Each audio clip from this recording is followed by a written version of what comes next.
Hello, good evening. It's been 1,628 days since the Brexit referendum, 24 days to go until the end of transition. Tonight, still no trade deal, no sign of breakthrough. But for those seeking optimism, there is the promise of a face-to-face meeting between the PM and the EU Commission President. The idea that the key leaders would meet if there was no chance whatsoever is an odd one. Perhaps the meeting suggests they're closer than they're actually telling us, or perhaps not. Tonight, the PM asked his team to give him an overview of the problems, as if that were not yet clear. Well, we'll be looking at the economic and political implications both here and in Europe in a moment, but we start with the day's events and Nick Watt. So far today then, Nick, what's happened? Well, Emily, in the last few hours, MPs have voted to put back into the UK internal market bill those controversial clauses relating to Northern Ireland and the withdrawal agreement. Those are the ones that would, in the words of the UK, lead to a limited and specified breach of international law. Now, the EU is very relaxed about that because the UK government said to them today, if we get a free trade agreement with you, then we will let those clauses lapse. Now, on that free trade agreement, I do have to say it is pretty gloomy on both sides. The UK side saying no progress in the last few days, significant differences, and they're saying we feel very gloomy about this.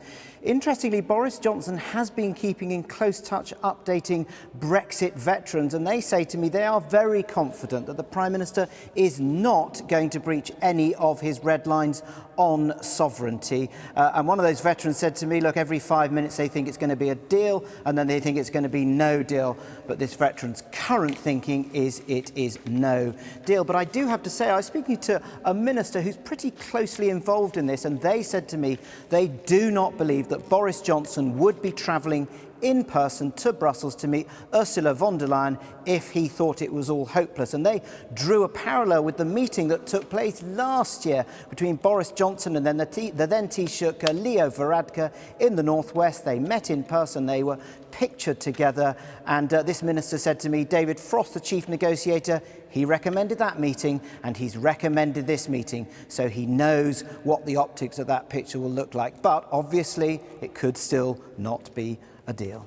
What is your sense of reaction from Brussels tonight then, Nick? Well, they are not happy, and it's interesting. I understand that some EU ambassadors who were briefed by Michel Barnier, the EU's chief negotiator, this morning, they were very, very struck about how downbeat he looked, and agreement, in a sense, between the EU and the UK that no agreement on the three key areas. So that's fishing, that's the so-called level playing fields, which is can you find common standards, and it's the sort of the governance around all of that. Now, the EU, what I'm hearing from Brussels, they're saying to the UK is, we've got the memo. We understand the importance of you taking back, retaining and respecting sovereignty, but they then say, if you, the UK, take an absolutist view of that sovereignty, that will lead you to no deal. Nick, thanks very much indeed. Well, we asked the government to come on tonight. It declined. Now to discuss this further, I'm joined by the Brexiteer Daniel Hannan, advisor to the government on trade and Telegraph columnist, and by Philip Rycroft, who until last year was permanent secretary at the Department for Exiting the European Union. Thanks to you both, gentlemen. And I guess we know already these clear outlines of where the disagreements are. Philip, can I start with you? Where can they reach agreement then? You know the EU players well. Where is the landing zone that they can find, presumably on Wednesday?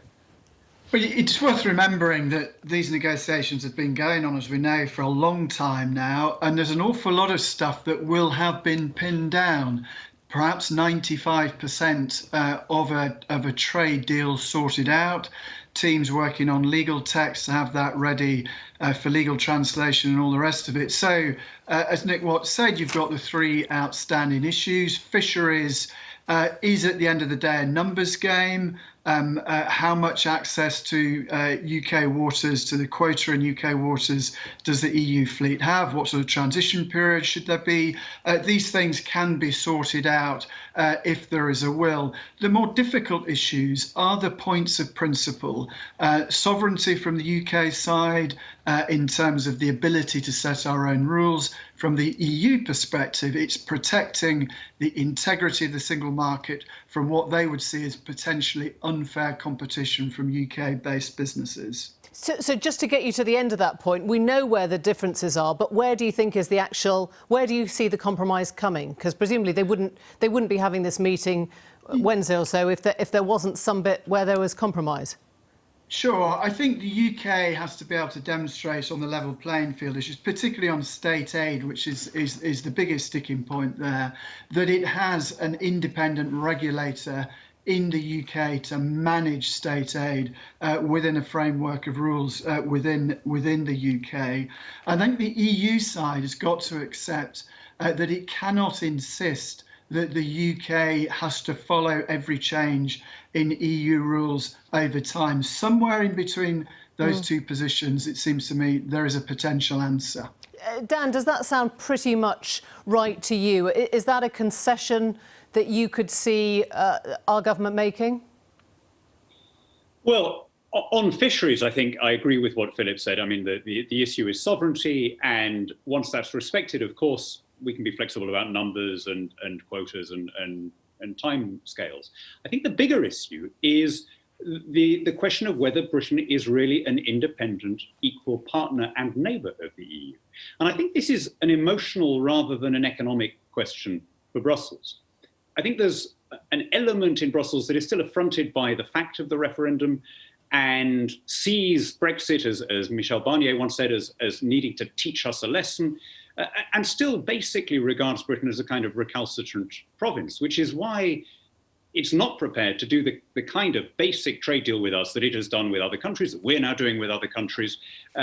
It's not really about state aid, which is much lower here than in Europe, or following EU social and environmental standards. Again, our domestic standards are way, way higher than what are required as a minimum by the EU. I think it's more this reluctance completely to let go. They still want to have some oversight, some suzerainty. And it's going to last for ages. So we've got to... Isn't it much simpler and much more practical for the EU than that? They just don't want a competitor right on their doorstep. Isn't it that simple? Well, you'll remember that when Theresa May offered a deal that would have bound us very, very closely to all EU technical standards, not just ecological and employment laws, but all technical standards, that was put forward at the Salzburg summit, and it was thrown back in her face. And Michel Barnier went around brandishing this graph, you'll remember it, with a sort of staircase, showing that the only option if we were leaving was to have a straightforward Canada-style trade deal. And of course, the moment that Boris took him at his word and said, all right, that's what we'll do, the offer was snatched away and all sorts of last-minute problems were put in the way. And that's why I think really the question is whether the EU can accept the fact emotionally as well as technically of Brexit. Yeah, I hear that. I mean, I think Canada, as you know, is a bit of a red herring because it doesn't include financial services there. It doesn't have a border with the EU. It trades approximately, I don't know, 1/10 of what we do with the EU. But do you accept that, Philip, that there is this sort of punishment element? Do you hear any of that? There's always been true, I think, from the off, that the EU, member states in the EU, concerned that it didn't look as though the UK could get a better deal outside of the EU than it had as a member state. And of course, that's been part of it. But the sort of deal that the UK is seeking, even this relatively thin trade deal that we're after now, does, of course, in many respects, go beyond what has been on offer to other countries. In particular, and notably, it would be tariff and quota free. And that's why the EU is concerned about the relative competitive advantage that UK businesses might take if the rules in the UK are allowed to lapse or to fall much below the standards that pertain in the EU. Well, if it is so relatively thin as a trade deal, as you say, then would it be so much worse to go to no deal and to let the sides realise what had happened and then, meet each other at a point where there was the appetite for a deal again? Well, there are two issues in there. One is no deal worse than a deal? Absolutely it is. Tariff supply would have a really big impact on some important sectors like agri-food and automotive. Don't forget, if we don't get a trade deal, all the other elements of the relationship fall away, like internal security. Short-term disruption at the border in a no-deal context is likely to be a lot worse. And we have to remember also the impact within the UK itself. Important elections coming up in Scotland next year. A no deal outcome would be very much grist to a nationalist mill. But in the context of a no deal, it is unlikely that negotiations would resume anytime soon. There'd be a lot of bad blood, a lot of bad temper, political pride would kick in. It would be difficult to get back round the table. Dan, what would you say to those in your party who've openly said they would actually prefer no deal? Are they wrong? Yes, of course they're wrong. It's much better, it must be better to have a deal with our immediate neighbours who are our suppliers, our customers, and our friends and our allies. But, you know, I am constantly bewildered by hearing, we heard it just now, this idea that countries somehow trade with each other out of kindness, that, you know, having a zero tariffs regime is somehow a favour to somebody else rather than a favour to yourself and your own consumers. You know, we are negotiating zero tariff trade deals with Australia and New Zealand at the moment. No one's suggesting that there needs to be an element of kind of oversight of each other's regulations in order to do that. And the reason we're doing it is not just because we like the Australians, it's because it's good for both of us. The EU is not prepared, badly, to take that attitude in the way that it does to everyone else. But isn't that the crux of it? That actually the more we talk about sovereignty, the more it sounds like we can't give up any of our power that is needed to do any bilateral trade deal. I mean, that's what you have to do. You have to invest in trust with another side. Well, but that is emphatically, Emily, not what we're doing, because after the rejection of the Salzburg terms, when we were told, look, if you want to leave, it's got to be on the simple Canada type deals, we only looked at extant deals that the EU has already done with South Korea, with Japan, with Canada. We did not ask for things that went beyond them.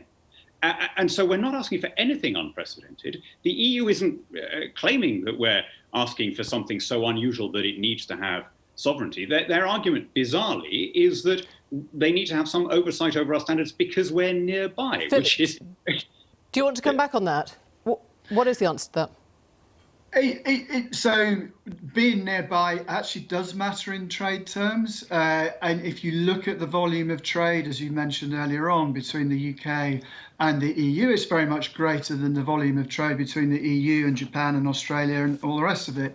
And it's 44% of UK trade in both in both goods and services with the EU. We are a very major trading partner on their doorstep, and that is why they have these concerns. It isn't, at the end of the day, a matter of sentiment.